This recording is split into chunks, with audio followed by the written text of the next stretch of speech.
नमस्कार, यो news 24 television prime time न्यूजमा स्वागत छ। सरकारको तथ्याङ्क अनुसार आजसम्म देशभर 98 कोरोना संक्रमित आइसियुमा भर्ना भएका छन्। तीमध्ये 4 जनालाई भेन्टिलेटरमा राखिएको छ। सरकारी विवरण अनुसार मुलुकभर 942 आइसियु बेड छन् भने 496 भेन्टिलेटर छन्। 7 महिनामा विभिन्न अस्पतालमा 80 भेन्टिलेटर थपिएका छन्, तर ती सरकारले किनेका होइनन्, सबै दाताले दिएका हुन्। संक्रमितको उपचारका लागि 120 आइसियु बेड थप्ने घोषणा समेत सरकारले पूरा गर्न सकेको छैन। तर पछिल्लो समय बढिरहेको कोरोनाको मिटर हेर्दा यही रफ्तारमा बढ्दै गए आइसियु र भेन्टिलेटरको अभावमा बिरामीले ज्यान गुमाउनु पर्ने अवस्था आउने सम्भावना छ। सरकारले कोरोना संक्रमितको उपचारका लागि देशभर 36 अस्पताल तोकेको छ, तर संक्रमितले अस्पताल भरिन थालेपछि आवश्यकता अनुसार अन्य अस्पतालमा पनि बिरामी भर्ना गरिएका छन्। अस्पतालमा ठाउँ नपाएका बिरामी घरमै आइसोलेसनमा बसेका छन्। सरकार आफै बेड अभाव हुन थालेको बताइरहेको छ। अवस्था कतिको भयावह उन्मुख हुँदैछ, सरकार स्वयंले आकलन गरेको देखिँदैन। बेड पनि अभाव हुन थालेपछि लक्षण सहितका बिरामी निकै गम्भीर अवस्थामा पुगे मृत्युबाट जोगाउन चिकित्सकले पनि सक्दैन। सरकार जसरी भए पनि जनताको बाँच्न पाउने अधिकार र सहज स्वास्थ्य सेवा पाउने अधिकारबाट वञ्चित नगर। अब प्राइम टाइम न्यूजका हेडलाइन्स। उपत्यकामा 119 सहित देशभर 594 कोरोना संक्रमित थपिए, मृतकको संख्या 49। काठमाडौँ उपत्यकामा संक्रमण रोक्न विविध सेवा र व्यापारमा रोक। कोरोना संक्रमित बढेसँगै उपत्यकामा बेड अभाव, अधिकांश होम आइसोलेसनमा। संक्रमितका लागि 20% शय्या छुटाउन निजी अस्पताललाई सरकारको निर्देशन।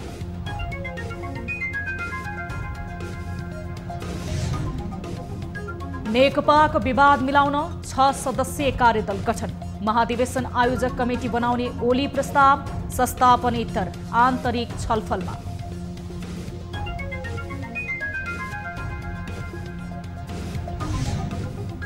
नेपालको पूर्ण नक्सा अंग्रेजी संस्करणमा पनि सरकारद्वारा स्वीकृत परराष्ट्र मन्त्रालय मार्फत संयुक्त राष्ट्रसङ्घमा पठाउने तयारी।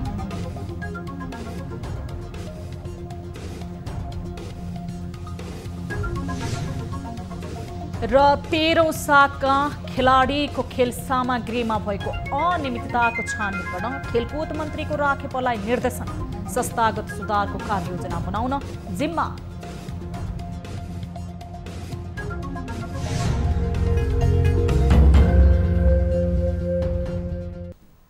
हामी निरन्तर न्यूजमा छौं। नेपालमा कोरोना भाइरसबाट मृत्यु हुनेको संख्या 79 पुगेको छ। आज मात्रै मोरङ र सिराहाका 1 जना र बाराका 2 जनाको मृत्यु भएसँगै संख्या 79 पुगेको हो। त्यस्तै पछिल्लो 24 घण्टामा 39वटा ल्याबमा 11,575 जनाको पीसीआर परीक्षण गर्दा मुलुकमा थप 594 जनामा कोरोना भाइरस कोभिड-19 संक्रमणको पुष्टि भएसँगै संक्रमितको कुल संख्या 25,551 पुगेको छ। नेपालमा अहिले 7,913 जना सक्रिय संक्रमित छन्। मन्त्रालयका अनुसार बीपी कोइराला स्वास्थ्य विज्ञान प्रतिष्ठानमा गरिएको परीक्षणमा धनुषाका 1 जना, मोरङका 4 जना, सुनसरीका 22 जना, कोशी अस्पताल विराटनगर प्रयोगशालामा मोरङका 25 जना, सप्तरीका 2 जना, प्रादेशिक जनस्वास्थ्य प्रयोगशाला विराटनगरमा झापाका 9 जना, मोरङका 33 जना, सिराहाका 1 जनामा संक्रमण पुष्टि भएको छ। यता गजेन्द्र नारायण सिंह अस्पतालमा सप्तरीका 11 जना र सिराहाका 2 जना, जनकपुर प्रयोगशालामा धनुषाका 49 जना, महतरीका 18 जना, सप्तरी, सर्लाही, सिन्धुली र उदयपुरका 1 जनामा संक्रमण देखिएको छ। त्यस्तै भरतपुर अस्पताल भरतपुरमा चितवनका 12 जना, मकवानपुरका 1 जना, नवलपरासी पूर्वका 1 जना, सर्लाही र तनहुका 1 जनामा संक्रमण पुष्टि भएको छ। नारायणी अस्पतालमा भएको परीक्षणमा बाराका 20 जना, महतरीका 2 जना, पर्साका 27 जना, राष्ट्रिय जनस्वास्थ्य प्रयोगशाला टेकोमा बाराका 1 जना, भक्तपुरका 3 जना, काठमाडौँका 23 जना, ललितपुरका 1 जना, नुवाकोटका 1 जना, पर्साका 41 जना, सर्लाहीका 8 जना र सिन्धुपाल्चोकका 1 जनामा संक्रमण देखिएको छ। यस्तै शुक्रबार ट्रपिकल अस्पताल टेकुमा भएको परीक्षणमा काठमाडौँका 16 जना, ललितपुरका 3 जना, पर्साका 1 जना, रौतहटका 2 जना, सर्लाहीका 3 जनामा संक्रमण देखिएको छ। यता किटजन्य प्रयोगशाला हेटौडामा सिन्धुलीका 9 जना, धनुषाका 1 जना, महतरीका 2 जना, मकवानपुरका 16 जना, मोरङका 1 जना, रौतहटका 3 जनामा संक्रमण देखिएको छ।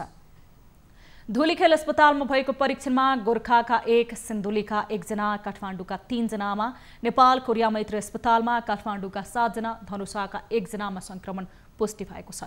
यस्तै पाटन अस्पताल ललितपुरमा भएको परीक्षणमा बाजुराका 1 जना, बारा र भक्तपुरका 1 जना, चितवन र धादिङका 1 जना, धनुषाका 3 जना, हुम्लाका 1 जना, कैलालीका 3 जना, काठमाडौँका 4 जना, ललितपुरका 26 जना, महतरीका 2 जना, मकवानपुरका 2 जना, पर्साका 2 जना, रूपन्देहीका 1 जना, सर्लाहीका 1 जना र सुनसरीका 2 जनामा संक्रमण पुष्टि भएको छ। यस्तै B&B अस्पतालमा काठमाडौँका 1 जनामा संक्रमण देखिएको छ। यता प्रहरी अस्पतालमा भएको परीक्षणमा काठमाडौँका 13 जना, स्टार अस्पताल ललितपुरमा भएको परीक्षणमा बाराका 2 जना, भक्तपुरका 2 जना, चितवनका 1 जना, कैलालीका 1 जना र काठमाडौँका 6 जना, ह्याम्स अस्पतालमा काठमाडौँका 10 जनामा संक्रमण देखिएको छ। यता प्रादेशिक क्षयरोग केन्द्र पोखरामा भएको परीक्षणमा कास्कीका 1 जना, लमजुङका 1 जना, नवलपरासी पूर्वका 1 जना, पर्वत स्याङ्जाका 1 जना, तनहुँका 21 जनामा संक्रमण देखिएको छ। यता लुम्बिनी प्रयोगशालामा कपिलवस्तुका 5 जना, प्रादेशिक अस्पताल बुटोलमा रूपन्देहीका 2 जना, भेरी अस्पतालमा बाँकेका 22 जना, बर्दियाका 5 जना र सुर्खेतका 3 जनामा संक्रमण देखिएको छ। राप्ती विज्ञान प्रतिष्ठानमा दाङ प्रयोगशालाबाट दाङका 1 जना, नेशनल ल्याब प्रालीमा रूपन्देहीका 11 जना, लुम्बिनी प्रयोगशाला र सुर्खेत प्रयोगशालामा भएको परीक्षणमा सल्यानका 1 जना, सुर्खेतका 18 जनामा संक्रमण पुष्टि भएको छ। यता स्वास्थ्य कार्यालय दैलेखका 3 जना, सेती प्रादेशिक अस्पताल प्रयोगशालामा भएको परीक्षणमा अछामका 6 जना, कैलालीका 5 जना, कञ्चनपुरका 2 जनामा संक्रमण देखिएको छ। यो सँगै काठमाडौँ उपत्यकामा संक्रमितको संख्या 1702 पुगेको छ। त्यस्तै हालसम्म 14638 जना क्वारेन्टिनमा छन् भने आइसोलेसनमा 7913 जना छन्। त्यस्तै पछिल्लो 24 घण्टामा 240 जना बिरामी निको भएर घर फर्केसँगै डिस्चार्ज हुनेको संख्या 17077 पुगेको छ। कोरोना संक्रमण समुदायमा फैलिएसँगै विभिन्न प्रदेशले बिरामीको उपचारका लागि नयाँ मापदण्ड बनाइरहेका छन्। बीपी कोइराला स्वास्थ्य विज्ञान प्रतिष्ठान धरानले पनि 3 तहमा उपचार सेवा दिने व्यवस्था गरेको छ। अन्य रोग लागि गम्भीर अवस्थामा रहेका संक्रमित, सामान्य संक्रमित र शल्यक्रिया लगायतका उपचार गर्नुपर्ने संक्रमितलाई छुट्टा छुट्टै मापदण्ड बनाएर उपचार गरिने व्यवस्था मिलाइएको छ। एक रिपोर्ट।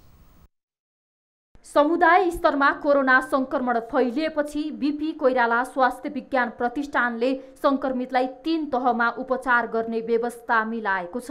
शल्यक्रिया गर्नुपर्ने र जटिल रोग लागेका बिरामीका लागि 13 बेडको ICU, CT scan, ultrasound, operation theatre, x ray machine, gynae, paediatric र प्रयोगशाला सहितको 100 शय्या तयार गरिएको छ। त्यस्तै गम्भीर अवस्थामा पुगेका संक्रमितलाई कोभिड अस्पतालमा 100 शय्याको व्यवस्था गरिएको छ।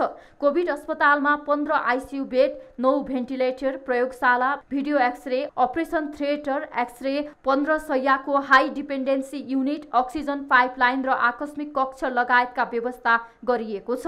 हामी लामो समय अब बाहिरबाट देखिएको हो, तर हामी सुरुदेखि नै यो माघदेखि नै भनौँ न, माघ 10 गतेदेखि नै मन्त्रालयबाट चिठी आएदेखि नै हामी यसमा सक्रिय रूपमा लागेको छौँ। तपाईँले देख्नुभएको हो, फिभर क्लिनिक सुरु गर्दाखेरि सुरुमा त्रिपालमा गऱ्यौँ, त्यसपछि पर्मानेन्ट स्ट्रक्चर हामी राख्यौँ, अनि तुरन्तै पेइङ वार्डमा हामी सुरु गऱ्यौँ। पेइङ वार्डमा सुरु गर्दाखेरि पनि त्यहाँ स्टार्टिङमा केही पनि थिएन।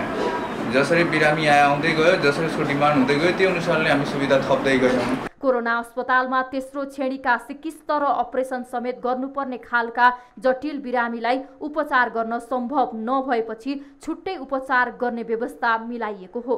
तेस्रो श्रेणीको अस्पतालमा कोरोनाको पोजिटिभ भई भेन्टिलेटरमा राखेर उपचार गर्नुपर्ने तथा कोरोना संक्रमण भई अन्य रोग लागेका बिरामीलाई राखेर उपचार गरिनेछ। जटिल रोग भएका संक्रमितलाई विशेषज्ञ सहितको सेवा उपलब्ध गराइने अस्पतालले जनाएको छ। कोभिड भएको बिरामीलाई अपरेसन गर्नु पर्यो भने उहाँ यहाँ आउनुहुन्छ। कोभिड भएको बिरामीलाई त्यो प्रेग्नेन्सी भयो सिजरियन गर्नु पर्यो भने यहाँ आउनुहुन्छ। र मैले भन्न खोजेको चाहिँ कोभिड भएको बिरामीलाई अरू विशेषज्ञहरू चाहिने, अति जटिल किसिमको र अरू विशेषज्ञहरू चाहिने, मुटु रोग, मृगौला रोग, अरू अपरेसनहरू भएको त्यस्तो खाले बिरामी चाहिँ यहाँ रेफर भएर आउँछ। लक्षण देखिएका कोरोना संक्रमितमा अन्य गम्भीर प्रकृतिका रोगको समेत उपचार गर्नुपर्ने भएपछि अस्पताललाई पूर्ण क्षमता सञ्चालन गर्ने तयारी गरिएको छ। यसअघि कोरोना संक्रमण भई लक्षण देखिएका बिरामीलाई पेइङ बेडमा र लक्षण नभएका संक्रमितलाई कोभिड अस्पताल अगाडि रहेका धर्मशालामा राखेर उपचार गरिँदै आएको थियो। सुनसरीबाट टिभी जर्नलिस्ट सन्तोष काफ्लेको रिपोर्ट। काठमाडौँ उपत्यकामा संक्रमण बढ्दै जाँदा संक्रमितको उपचारका लागि सरकारी अस्पतालमै बेड अभाव हुन थालेको छ। स्वास्थ्य मन्त्रालयले निजी अस्पतालमा 20% बेड कोरोना संक्रमितका लागि छुट्याउन निर्देशन दिएको छ। एक रिपोर्ट। सरकारले अस्पतालमा भर्ना भएका बिरामीमा कोरोना संक्रमण पुष्टि भएमा सोही अस्पतालमा उपचार गर्न निर्देशन दिएको छ। स्वास्थ्य तथा जनसङ्ख्या मन्त्रालयको नियमित प्रेस ब्रिफिङका क्रममा कुनै पनि अस्पतालले संक्रमण पुष्टि भए रिफर नगर्न आग्रह गरेको छ। यसअघि कुनै अस्पतालमा भर्ना भएका बिरामीमा कोरोना पोजिटिभ देखिएमा कोभिड अस्पतालमा रिफर गरिँदै आएको थियो। अब निजी अस्पतालले 20% बेड कोभिड व्यवस्थापनको लागि छुट्याउनु पर्ने भएको छ। काठमाडौँ उपत्यका लगायतका ठाउँहरूमा अस्पतालहरूमा बेड अभाव हुँदै गएको छ। त्यसैले स्वास्थ्य तथा जनसङ्ख्या मन्त्रालयले निजी क्षेत्रका अस्पतालहरूमा समेत 20% बेडहरू कोभिड व्यवस्थापनका लागि राख्नु हुन सबैलाई अपिल गरिएको हो। हाल उपत्यकाका सरकारी अस्पताल र कोरोना अस्पताल आइसोलेसनहरू संक्रमितले भरिभराउ छन्। केही दिन अघिदेखि कृतिपुर आयुर्वेद अस्पतालमा संक्रमित राखिएकोमा त्यहाँ पनि बेडहरू भरिँदै गएका छन्। त्यसकारण अब निजी अस्पतालले पनि कोरोना संक्रमित राखेर उपचार गर्नुपर्ने हुन्छ। अहिले सरकारी र कोभिड अस्पताल भरिँदै गएपछि जुन अस्पतालमा संक्रमण पुष्टि हुन्छ त्यही राखेर कोभिड अस्पतालसँग समन्वयन गरी सोही अस्पतालमा उपचार गराउन मन्त्रालयले भनेको छ। साथै कुनै अस्पतालहरूमा पठाउनु पर्ने अवस्था भएमा स्वास्थ्य मन्त्रालयबाट निर्देशन लिएर मात्रै रिफर गर्न अनुरोध गरिएको छ। स्वास्थ्य मन्त्रालयले कोभिड-19 संक्रमणको खराब अवस्था नेपालमा आए आगामी 30 असोजसम्म 1,79,123 संक्रमित पुग्ने अनुमान गरेको छ। मन्त्रालय र विभिन्न दाताहरूको सहभागितामा बनाइएको इपी मोडेलिङले यस्तो अनुमान गरेको हो। यसअघि स्वास्थ्य मन्त्रालयले भदौ 3 गतेसम्म नेपालमा 40,000 संक्रमित पुग्ने प्रक्षेपण गरेको थियो। क्यामेरा ब्युरोका साथ टिभी जर्नलिस्ट रिया भण्डारी, काठमाडौँ।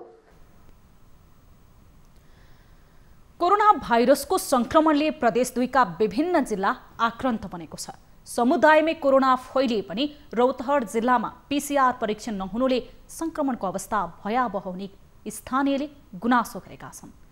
अन्त परीक्षण गर्दा नतिजा आउन ढिला भएकाले रौतहटमै पीसीआर परीक्षण गर्ने व्यवस्था गर्न माग पनि गरेका छन्। पछिल्लो समयमा रौतहटमा कोरोना संक्रमितको संख्या दिनानुदिन बढिरहेको छ। कुनै बेला क्वारेन्टिनमा मात्र सीमित कोरोना संक्रमितहरू अहिले समुदायमै देखा परेको छ। पछिल्लो 5 दिनमा रौतहटमा 100 भन्दा बढी समुदायमा बसोबास गरिरहेको व्यक्तिहरूमा कोरोना संक्रमण पुष्टि भइसकेको अवस्था छ। यही हिसाबले हेर्दाखेरि रौतहटको समुदायमा पनि कोरोना संक्रमण फैलिसकेको अवस्था रहेको छ। रौतहट जिल्लामा तत्काल पीसीआर मेसिनको आवश्यकता छ। यहाँ केन्द्र सरकार, प्रदेश सरकार र स्थानीय तह मिलेर रौतहटमा तत्कालै पीसीआर मेसिन जडान नगरेमा ठुलो भयावह समस्या हुने अवस्था छ। यहाँ अहिले चाहिँ यो जुन हेटौँडामा रहेको मेसिनमा चाहिँ रौतहटबाट लगेका स्वाबहरू पनि समयमा चाहिँ परीक्षण नगर्ने गुनासो पनि आइरहेको छ रौतहटका स्थानीय तहबाट। आर्थिक वर्ष सकिएर 2 महिना यता आइसक्दा पनि दिएको हामीलाई जानकारी थाहा छैन। त्यसैले अब स्थानीय सरकारहरू पनि 2वटा 4वटा स्थानीय सरकार मिलेर भए पनि PCR मेसिन ल्याएर यो परीक्षणको दायरा बढाएर कम्तीमा जनतालाई भए रहित हिसाबले चाहिँ कोरोना मुक्त एउटा नगर र जिल्ला बनाउनु पर्दछ भन्ने हाम्रो राय र सल्लाह सुझाव पनि हो। 4वटा नगरपालिका मिलेर क्वारेन्टाइन बनाएका थियौँ र हाम्रो जहिले पनि स्वाब सङ्कलन गर्दा सङ्ख्या धेरै हुने, हामीलाई त्यो गर्दाखेरि जनकपुर पठायो 15 दिन आमा रिपोर्ट आउँछ, वीरगञ्ज पठायो रिपोर्ट आउनु त्यहाँ पनि 10 दिन 8 दिन लाग्ने। अनि हामीले चाहिँ 3 नम्बर प्रदेशको हेटौडामा लाने गरेका थियौँ। हेटौडाले भन्छ मेरै 3 नम्बर प्रदेशको स्वाब प्रशस्त छ, म 2 नम्बरको हेर्न भ्याउँदिनँ, तपाईँहरू आफ्नो व्यवस्थापन गर्नुहोस्। हामीलाई सबैभन्दा अहिले समस्या भनेको स्वाब सङ्कलन गरेर ल्याबबाट रिपोर्ट ल्याउन साह्रै समस्या परिरहेछ। रौतहटमा खास गरेर चन्दपुरलाई PCR मसिन अति आवश्यक भएकोले यसको कारबाही चाहिँ अगाडि बढाउन हामी चाहिँ गइरहेछौँ र त्यसको लागि चाहिँ सङ्घीय सरकार र प्रदेश सरकारसँग हामी चाहिँ समन्वय गरेर जिल्ला प्रशासन कार्यालयसँग पनि समन्वय गरेर कति चाँडै हुन्छ हामी चाहिँ PCR मसिन चाहिँ हामी आफ्नै के अरे पुँजीमा चाहिँ राख्न हामी तयार छौँ। अहिलेसम्म सङ्क्रमितको सङ्ख्या हेर्दा रौतहट जिल्ला सबैभन्दा बढी सङ्क्रमित भएको जिल्ला हो। यहाँ जतिसक्दो चाँडो कन्ट्याक्ट ट्रेसिङ गरेर त्यसै गरी समुदाय स्तरमा परीक्षण गरेर चाहिँ कोरोना छ कि छैन, समुदायमा कति धेरै फैलिएको छ भन्नलाई अति आवश्यक रहेको छ। यसका लागि PCR मेसिन र छिटो रिजल्ट आवश्यक रहेको छ। यसका लागि केन्द्र सरकार र प्रदेश सरकारले ध्यान दिनुपर्ने देखिएको छ। रौतहटबाट टिभी जर्नलिस्ट बालविक्रम राई।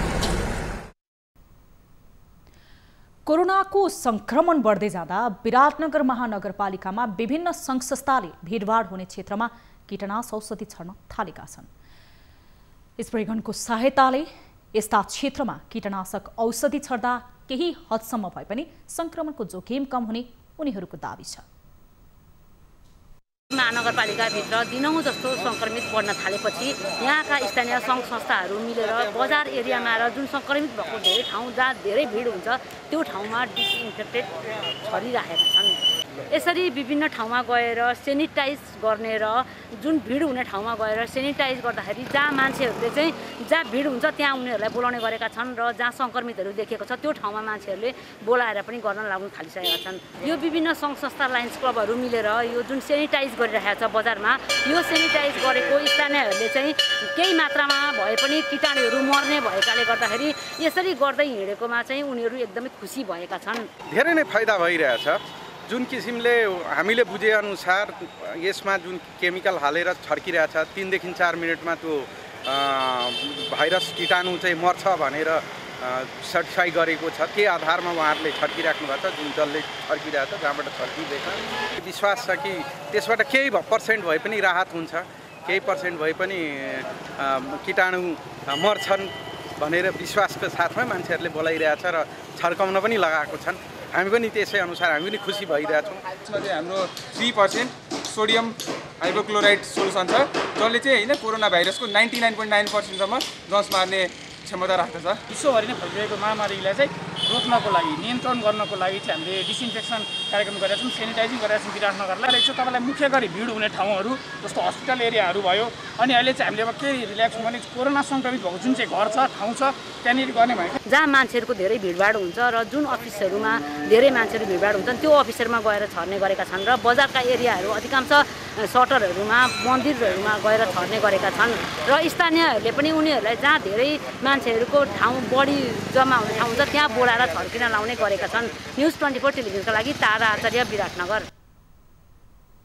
हामीसँग न्युजहरू अझै बाँकी छन्, अहिलेलाई ब्रेक।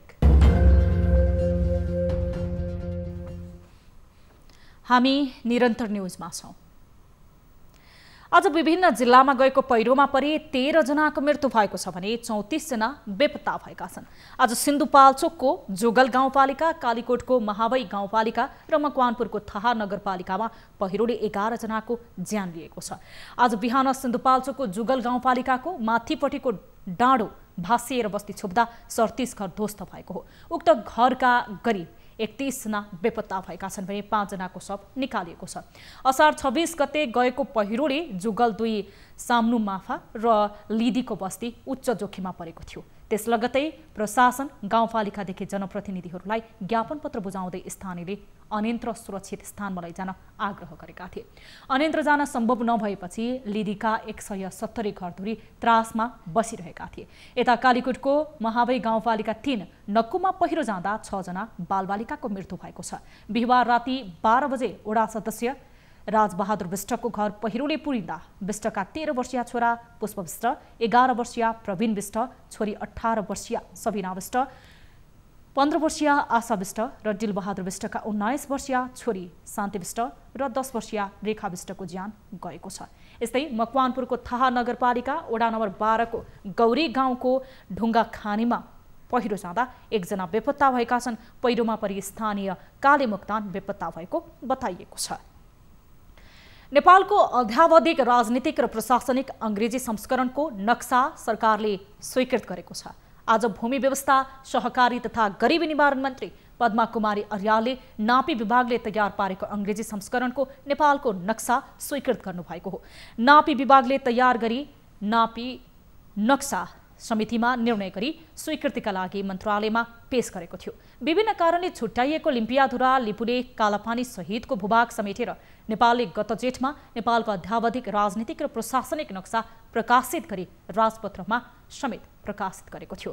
सोही नक्साको अंग्रेजी संस्करणको नक्सा नापी विभागले प्रकाशन गरेको हो। नेपालको अध्यावधिक नक्सा जारी भएसँगै संयुक्त राष्ट्रसङ्घमा जानकारी गराउन सरकारले अंग्रेजी संस्करणको नक्सा जारी गरेको छ।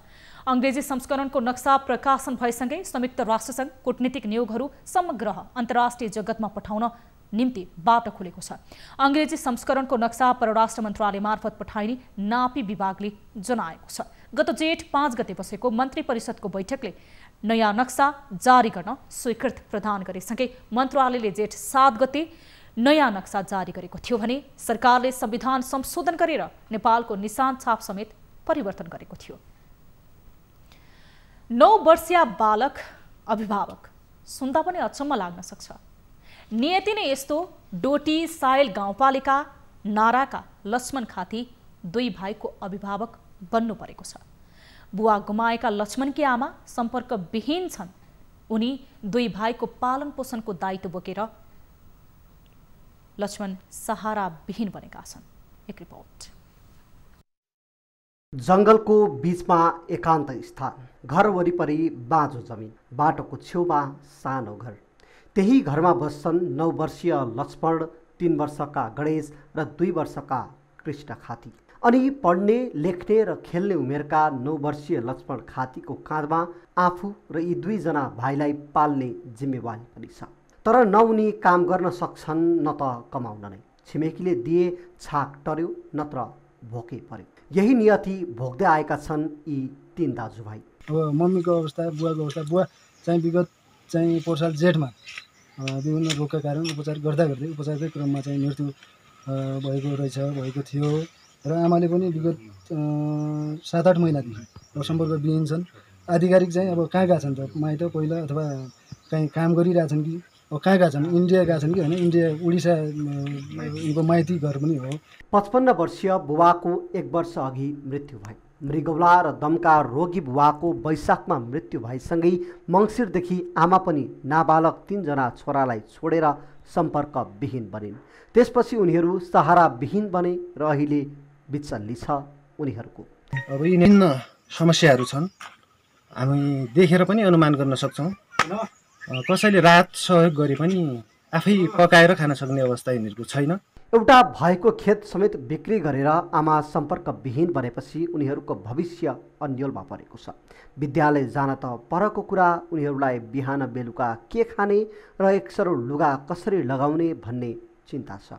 छिमेकी र केही सहयोगीले दाल चामल सहयोग गरे पनि उनीहरूले पकाएर खान समेत सक्ने अवस्था छैन। कानुनतः यस्ता अभिभावकविहीन बालबालिकाको संरक्षण गर्ने दायित्व स्थानीय सरकारको हो। तर गाउँपालिका र वडापालिका समेत यी बालबालिकाको अवस्थाप्रति उदासीन देखिएका छन्। डोटीबाट टिभी जर्नलिस्ट डिलबहादुर सिंहको रिपोर्ट। जनता आवास कार्यक्रममा सरकारले घर निर्माण गरिदिने भएपछि लोप उन्मुख राउटे समुदायमा खुसीको सीमा थिएन। तर जग हालेको 1 दशकसम्म पनि घर निर्माण नहुँदा डडेलधुरा परशुराम नगरपालिकाका राउटे समुदायका मानिस निराश भएका छन्। घर निर्माण अलपत्र पर्दा उनीहरूमा सरकारले बनाइदिएको घरमा बस्ने सपना अधुरै हुने हो कि भन्ने चिन्ता थपिएको छ। एक रिपोर्ट। 1 वर्षभित्र सम्पन्न गर्ने योजना सहित 2068 सालबाट राउटे समुदायको लागि घर निर्माण थालिएको थियो। तर 10 वर्ष बित्दा पनि डडेलधुराको परशुराम नगरपालिका र जेउडाका राउटे समुदायको घरमा बस्ने सपना अधुरै छ। जनता आवास कार्यक्रम अन्तर्गत सरकारको सहयोगमा घर निर्माण गरिए पनि काठको अभावमा निर्माण सम्पन्न हुन सकेको छैन। काठ नै भयो त छेउमै रहे ढुङ्गाले तार घरको हो रे तीनै घर पुग्यो त ल्याउन कि पैसा पुगेन ल्याइन। सरकारले पक्की घर निर्माण गरिदिने भनेपछि खुसी भएका उनीहरू घर निर्माण सम्पन्न नहुँदा पुरानै झुपडीमा बस्न बाध्य छन्। घर निर्माण थालिएको 10 वर्षमा 50% घर निर्माण भए पनि आधा घर निर्माणको काम अधुरै छ। मेरो त बन्यो अर्खा त बन्यो अब काठ नपाएन ल चाहिँ के बन्या त 49मा म्याथेमको लागि घर तयार भएन। म्या त गुजरिसक्या त अब ल्याक्समा गयो भन्यो रे डिभिजनले रे त्यति गयो। घर निर्माणका लागि स्थानीय सामुदायिक वनबाट काठ ल्याउँदा सरकारले मुद्दा लगाएपछि घर निर्माण बिचैमा अलपत्र परेको हो। आफूले काटेको काठ घर निर्माणको लागि नदिई व्यवसायीलाई लिलाम गरिदिएको उनीहरूको गुनासो छ। यो गल्तीको समेतको किनभने जङ्गलमा रुख काटिन्छ सर, रुख काटिएपछि भार चाहिँ रुख चाहिँ बेच्न सक्छन् यिनीहरू। त्यो घरमा चाहिँ कसैले दौरा चाहिँ पुर्जी दिएको छैन अहिलेसम्म। कुरा त्यसो सर, हेर्नुहोस् भार चाहिँ काठ जान्छ हामीलाई पुर्जी दिएको छैन त। राज्यको लोपोन्मुख जातिको सूचीमा रहेको राउटे समुदायका लागि घर निर्माण गर्न सहयोग गर्ने तर काठ काट्दा मुद्दा लगाउने दोहोरो नीतिले मारमा परेको उनीहरूले गुनासो गरेका छन्। घर निर्माण सम्पन्न नहुँदा जाडोमा चिसो र बर्खामा झरी सहेर बस्नु परेको दुखेसो राउटे समुदायको छ। डडेलधुराबाट टिभी जर्नलिस्ट उत्तर विष्टको रिपोर्ट। विश्वास व्यक्त गर्दै स्वतन्त्रता दिवसको अवसरमा शुभकामना सन्देश दिनुभएको थियो। अब बिजनेस न्यूज।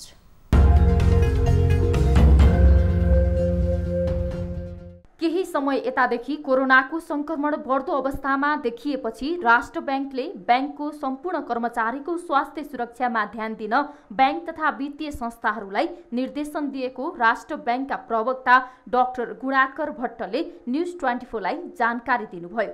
नेपाल राष्ट्र बैंकले पनि उच्च सतर्कता अपनाएको बताउँदै प्रवक्ता भट्टले बैंक तथा वित्तीय संस्थाका कर्मचारीलाई सुरक्षित भएर काम गर्न र आवश्यक परेको अवस्थामा कर्मचारीलाई होम आइसोलेसनमा समेत बस्न बैंक तथा वित्तीय संस्थाहरूलाई सूचना गरेको बताउनु भएको छ। राष्ट्र बैंकले सकभर घरबाटै काममा खटाउने व्यवस्था मिलाउन नेपाल राष्ट्र बैंकले निर्देशन दिएको छ। राष्ट्र बैंकले आफ्ना कर्मचारीको पीसीआर परीक्षण आफ्नै खर्चमा गराउन समेत निर्देशन दिएको छ। राष्ट्र बैंकले बढीमा 50% कर्मचारीलाई मात्रै कार्यालयमा उपस्थित गराउन भनेको छ। बाँकीलाई घरबाटै काम गराउन र आफ्नो क्षेत्रभन्दा बाहिर गएका तथा संक्रमितको नजिक रहेको शंका लागेका कर्मचारीको पीसीआर परीक्षण गराउन निर्देशन दिएको छ। यसरी परीक्षण गर्दा लाग्ने खर्च सम्बन्धित संस्था आफैले बेहोर्नुपर्ने निर्देशनमा उल्लेख छ। केही बैंकका कर्मचारीमा कोरोना संक्रमण देखिएपछि राष्ट्र बैंकले सजग गराएको हो। बैंक तथा वित्तीय संस्थामा भेटघाट र बैठक नगर्न, कर्मचारीलाई सम्पूर्ण सुरक्षा सामग्रीका साथ मात्रै काममा खटाउन, संक्रमितको सम्पर्कमा रहेका र कन्ट्र्याक्ट ट्रेसिङमा परेका कर्मचारीलाई होटल क्वारेन्टाइनमा सुरक्षित राख्न पनि राष्ट्र बैंकले निर्देशन दिएको छ।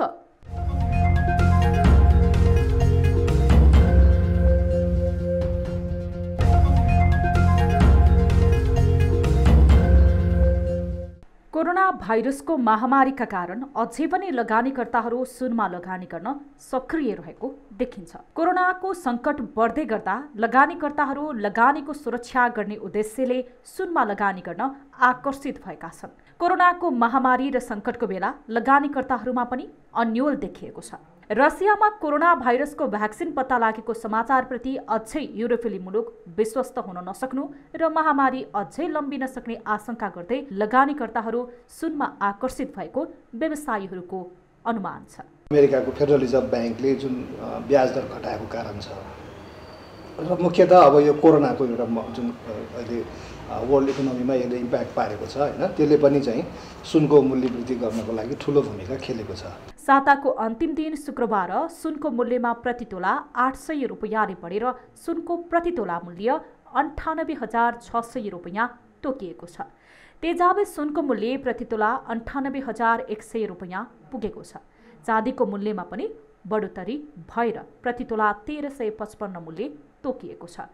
अन्तर्राष्ट्रिय बजारमा कोरोनाले उब्जाएको सङ्कटको कारण सुनको मूल्य बढेको सुन चाँदी व्यवसायी महासङ्घको भनाइ छ। कोभिडको कारणले गर्दाखेरि जुन किसिमको उद्योग व्यवसाय व्यापार चाहिँ अहिले खस्केको अवस्था छ हैन, मान्छेहरूको रोजगारीहरू धेरै ठाउँमा चाहिँ हैन रोजगारी पनि गुमेको, कारोबारहरू राम्रो नभएको भन्ने सूचनाहरू आइरहेको सन्दर्भमा सुनको चाँदीको मात्रै व्यापार राम्रो हुने अवस्था त भएन।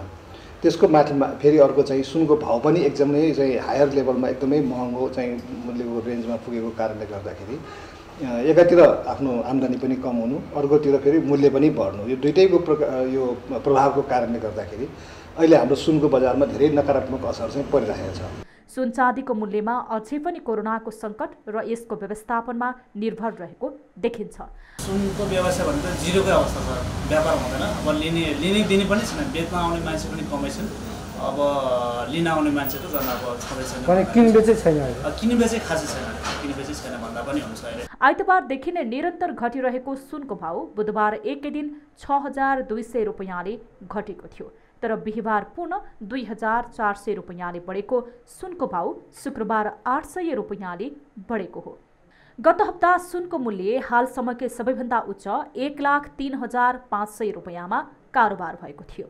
यस साताको सुनको मूल्य प्रति तोला आइतबार 1,02,600, सोमबार 1,02,400, मङ्गलबार 1,01,600, बुधबार 95,400 रुपैयाँ, बिहिबार 97,800, शुक्रबार 98,600 रुपैयाँ।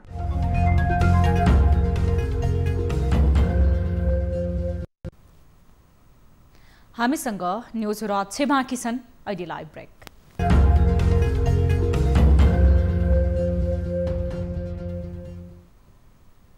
हामी निरन्तर न्युजमा छौँ।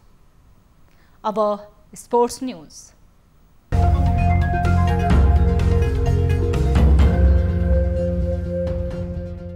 युवा तथा खेलकुद मन्त्रालयले 13औं दक्षिण एसियाली खेलकुद प्रतियोगिता सागका विभिन्न खेल र खेलाडीको सामान खरिदमा भएको अनियमितताको छानबिन गरी कारबाही गर्न निर्देशन दिएको छ। मन्त्रालयमा शुक्रबार बसेको राखेपका उपलब्ध पदाधिकारीको बैठकमा खेलकुद मन्त्री जगत बहादुर विश्वकर्माले साग खेलकुदको दौरान खेल र खेलाडीका लागि खरिद गरिएको जुत्ता, म्याट लगायतका आधारभूत सामग्रीको दाखिला तथा वितरणमा भएको भनिएको अनियमितताको छानबिन गरी दोषी ठहर भई कारबाही गर्न राखेपलाई निर्देशन दिएको छ। परिषदका बोर्ड सदस्य सुभाष श्रेष्ठले साग खेलकुदको दौरान ब्याडमिन्टन खेलाडीको जुत्ता र म्याट खरिदमा अनियमितता भएको सार्वजनिक रूपमा आरोप लगाएपछि मन्त्रालयले समिति गठन गरी छानबिन प्रक्रिया अघि बढाउन राखेप सदस्य सचिवलाई निर्देशन दिएको हो। यस्तै बैठकमा मन्त्री विश्वकर्माले राष्ट्रिय खेलकुद विकास ऐन 2077 अनुसार खेलकुद क्षेत्रमा सुशासन कायम राख्न अवलम्बन गर्नुपर्ने संरचनागत र संस्थागत सुधारको कार्ययोजना बनाउन राखेपलाई निर्देशन दिएको छ। राष्ट्रिय टिमको बन्द प्रशिक्षणमा बोलाइएका एकजना फुटबल खेलाडीमा कोरोना संक्रमण पुष्टि भएको छ। अखिल नेपाल फुटबल संघ इन्फाले सोमबार र मंगलबार गरेको कुल 34 खेलाडीको प्रशिक्षणमा एकजनामा संक्रमण देखिएको हो। नेपालमा यसअघि क्रिकेटमा एक खेलाडीमा कोरोना संक्रमण पुष्टि भएको थियो। फुटबलमा भने पहिलो पटक खेलाडीलाई कोरोना संक्रमण देखिएको हो। यस्तै रुवाक्स खेलमा प्रशिक्षक हिरा थापालाई पनि कोरोना संक्रमण देखिएको थियो। मंगलबार 23 खेलाडी सहित 29 जनाको परीक्षण गरिएकोमा बिहिबार 22 खेलाडी सहित 28 जनाको रिपोर्ट नेगेटिभ आएको थियो।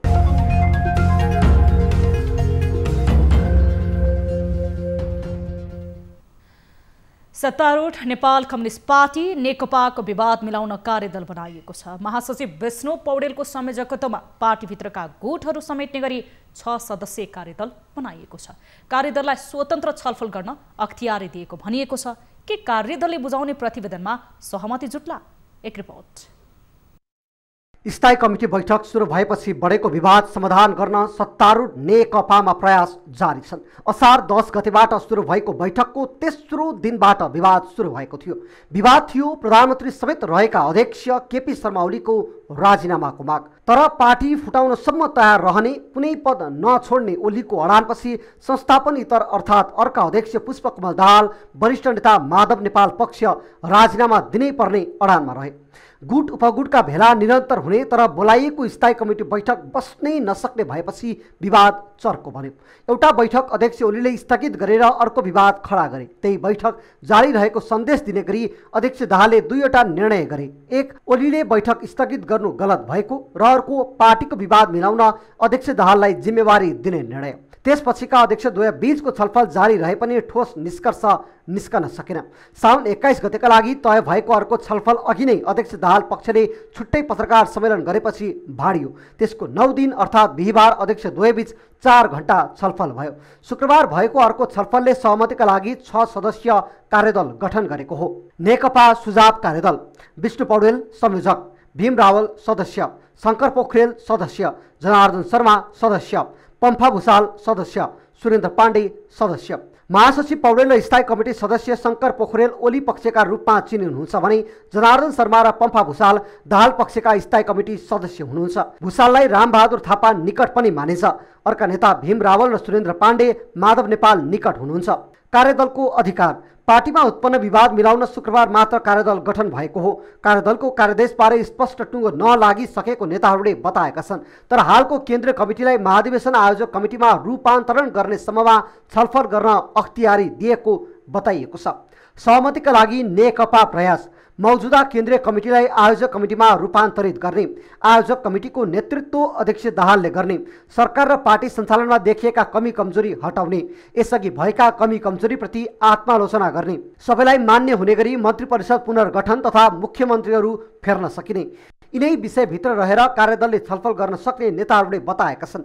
उल्लेखित विषयहरूमा सहमति जुटे नेकपाको विवाद मिल्न सक्ने अनुमान गरिएको छ। अब एउटा रोचक प्रसङ्ग। प्लास्टिक बोतलको पनि चप्पल बनाउन सकिन्छ भन्दा अनौठो लाग्न सक्छ।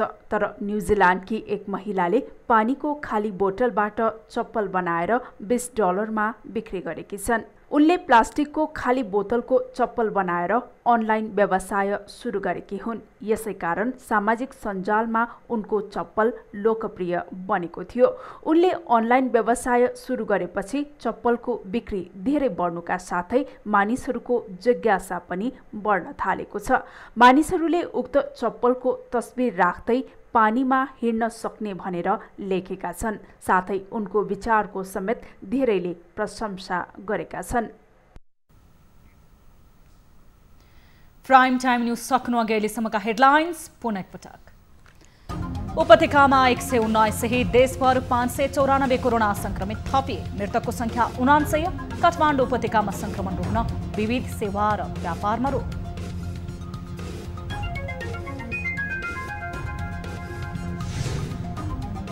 कोरोना संक्रमित बढेसँगै उपत्यकामा बेड अभाव। अधिकांश होम आइसोलेसनमा। संक्रमितका लागि 20% शय्या छुट्याउन निजी अस्पताललाई सरकारको निर्देशन।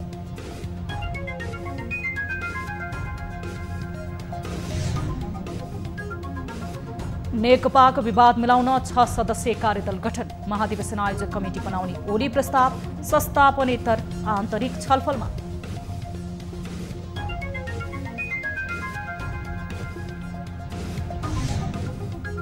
नेपालले पूर्ण नक्सा अंग्रेजी संस्करणमा पनि सरकारद्वारा स्वीकृत। परराष्ट्र मन्त्रालय मार्फत संयुक्त राष्ट्रसङ्घमा पठाउने तयारी।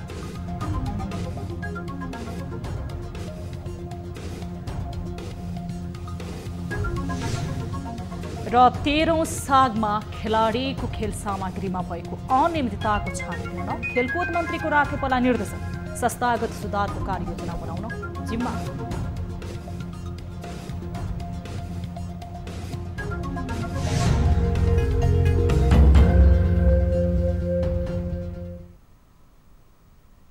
प्राइम टाइम न्यूज अहिलेलाई यति नै।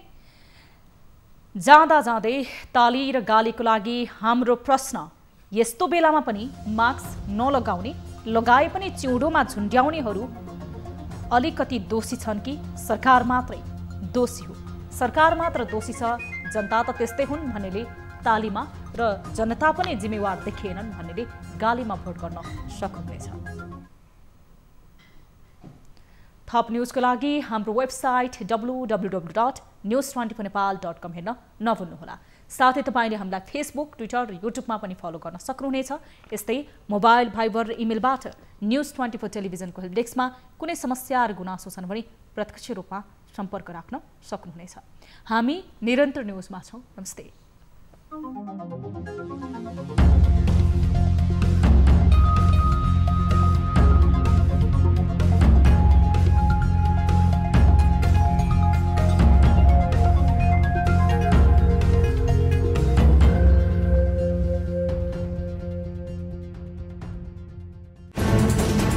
कोरोनाले सृजना गरेको सङ्कटमा पल पलका न्युज अपडेट र हर क्षेत्रको कभरेजका लागि न्युज 24 नेपाल युट्युब च्यानललाई सब्स्क्राइब गर्नुहोला।